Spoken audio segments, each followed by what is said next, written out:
नमस्कार Odia education point channel ले आपण समस्त को स्वागत। तो आज आम ए वीडियो रे क्लास 8 साहित्य सौरभ बहिर प्रथम अध्याय आस उत्कड़ीय कविताटी को पढ़िबा। तो पिला माने ए कविताटी रो कवि हेउचंती जातीय कवि वीरकिशोर दास। तेबे चलो एबे आमे ए कविताटी को पढ़िबा एवं एहा को अति सरल भाबरे बुझिबा। तो ठीक अछि पिला माने देखो एहार प्रथम पदटी कोन अछि।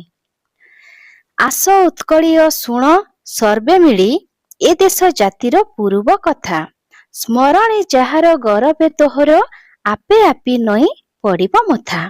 तेबे एठी कवि कोन कहउचंती जे कवि समस्त ओडिया बा उत्कड़ीय माननकु एकाठी होई निज देश और जातिर पूर्ण गौरव गाथा सुनिबाकू आह्वान देउचंती।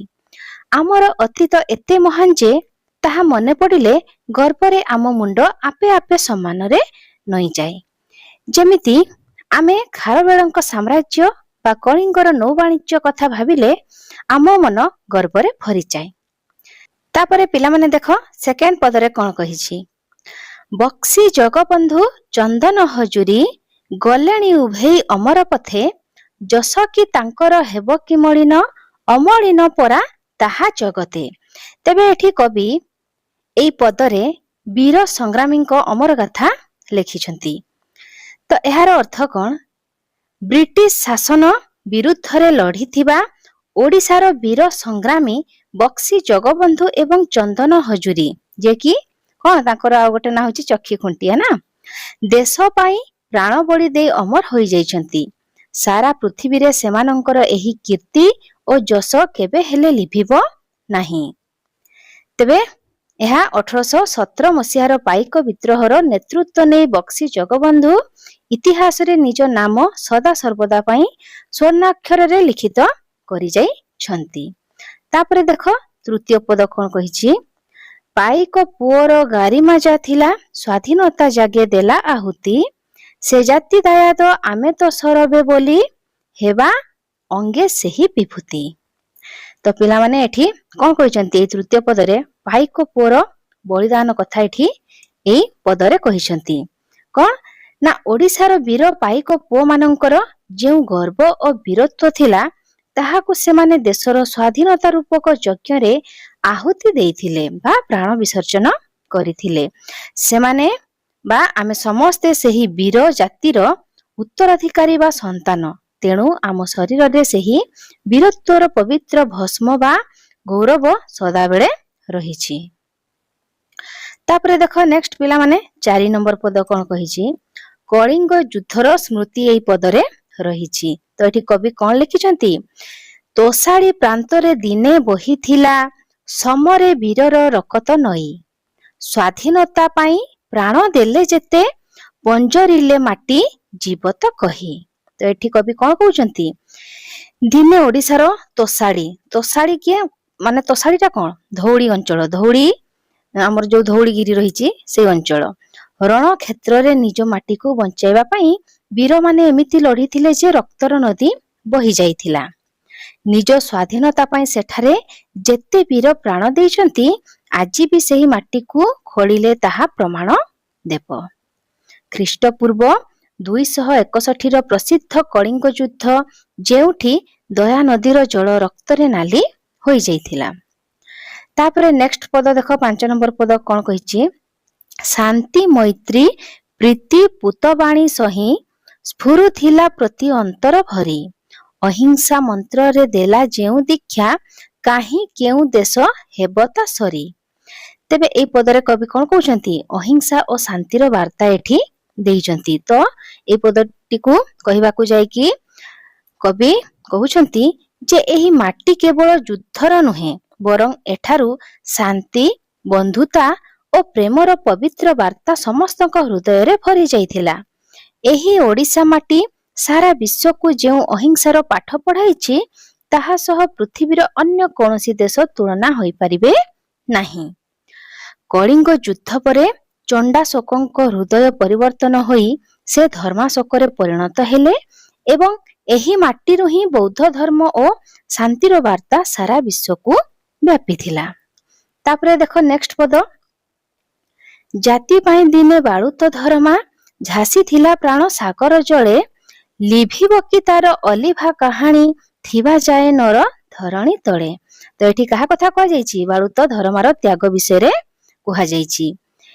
ନିଜ ଓଡ଼ିଆ ଜାତିର ଏବଂ 1200 ବଢ଼େଇଙ୍କ ସମ୍ମାନ ରକ୍ଷା କରିବା ପାଇଁ ଛୋଟ ପିଲା ଧରମା, କିଏ? ଧର୍ମପଦ ନା, କୋଣାର୍କ ମନ୍ଦିର ଚୂଳରୁ ସମୁଦ୍ର ଗର୍ଭକୁ ଡେଇଁ ନିଜ ପ୍ରାଣ ବଳି ଦେଇଥିଲା।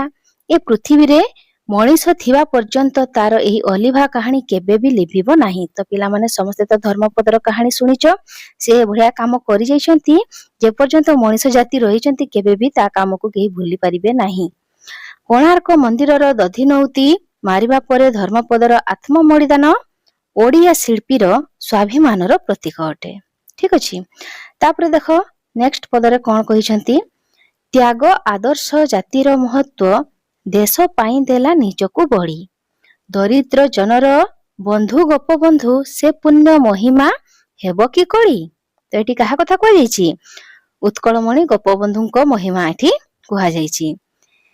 ତେବେ ଗୋପବନ୍ଧୁ ଦାସ କିପରି ଥିଲେ? ତ୍ୟାଗ ଓ ଉଚ୍ଚ ଆଦର୍ଶର ପ୍ରତୀକ ଉତ୍କଳମଣି ଗୋପବନ୍ଧୁ ଦାସ ଦେଶ ଓ ଜାତିର ସେବା ପାଇଁ ନିଜ ସାରା ଜୀବନକୁ ଉତ୍ସର୍ଗ କରିଦେଇଥିଲେ। ସେ ଗରିବ ଲୋକଙ୍କର ପ୍ରକୃତ ବନ୍ଧୁ ଥିଲେ। ତାଙ୍କର ସେହି ପବିତ୍ର ଓ ମହାନ ଗୁଣକୁ କେହି କେବେ ମାପି ବା କଳନା କରିପାରିବେ ନାହିଁ। ବନ୍ୟା ଓ ମରୁଡ଼ି ସମୟରେ ଗୋପବନ୍ଧୁ ନିଜ ପରିବାର ଅପେକ୍ଷା ଲୋକଙ୍କ ସେବାକୁ ଆଗ ପ୍ରାଧାନ୍ୟ ଦେଉଥିଲେ।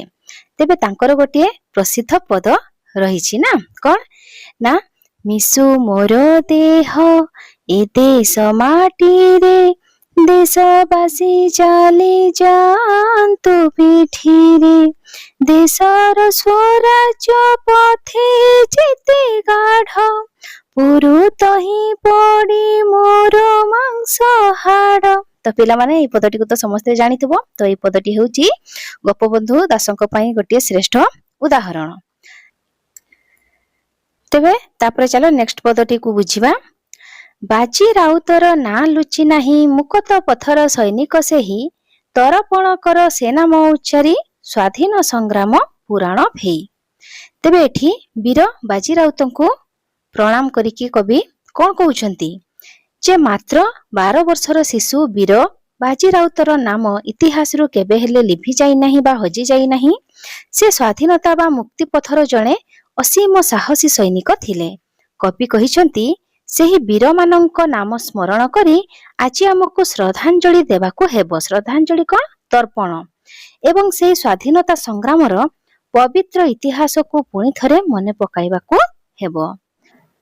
ବ୍ରିଟିଶ ପୋଲିସର ବନ୍ଧୁକ ଆଗରେ ନ ଡରି ବ୍ରାହ୍ମଣୀ ନଦୀ ପାର କରିବାକୁ ମନା କରିଦେଇ ବାଜି ରାଉତ ଶହୀଦ ହୋଇଥିଲେ, ଯିଏକି ଭାରତର ସବୁଠାରୁ କନିଷ୍ଠ ଶହୀଦ। ତେବେ ପିଲାମାନେ এই କବିତାଟିକୁ ପଢିକି ଆମେ ଏହାର ସାର କଥା କଣ ଜାଣିଲେ? ନା ଏହି କବିତା ମାଧ୍ୟମରେ କବି ବୀରକିଶୋର ଦାସ ଓଡ଼ିଆ ମାନଙ୍କୁ ନିଜର ପୁରୁଣା ବୀରତ୍ୱ, ସାହସ ଏବଂ ତ୍ୟାଗ ବିଷୟରେ ମନେ ପକାଇ ଦେଇଛନ୍ତି, ଯାହାଦ୍ୱାରା ଆଜିର ପିଢ଼ି ନିଜ ମାଟିକୁ ଭଲ ପାଇବା ସହ ଦେଶର ଉନ୍ନତି ପାଇଁ ପ୍ରେରଣା ପାଇପାରିବେ। ତ ପିଲାମାନେ ଆଶା କରୁଛି ଏଇ ଯୋଉ କବିତା ଥିଲା ତୁମେ ମାନେ ଏହାକୁ ଭଲ ଭାବରେ ବୁଝି ଯାଇଥିବ ନା। କବିତାଟି ମଧ୍ୟ ବହୁତ ସୁନ୍ଦର ହେଇଛି। ତ ଆଶା କରୁଛି ଭିଡ଼ିଓଟି ତୁମମାନଙ୍କୁ ଭଲ ଲାଗିଥିବ। ଭିଡ଼ିଓଟି ଯଦି ଭଲ ଲାଗିଥାଏ ନିଶ୍ଚିତ ଭାବରେ ଭିଡ଼ିଓଟିକୁ ଲାଇକ୍ କରିବ, ସେୟାର କରିବ, ଆଉ ଚ୍ୟାନେଲକୁ ସବସ୍କ୍ରାଇବ କରିନଥିଲେ ଚ୍ୟାନେଲଟିକୁ ସବସ୍କ୍ରାଇବ କରିଦେବ। ତେବେ ରହୁଛି, ପୁଣି ଦେଖା ହବ ଆଉ ଗୋଟେ ନୂଆ ଭିଡ଼ିଓରେ। ଧନ୍ୟବାଦ।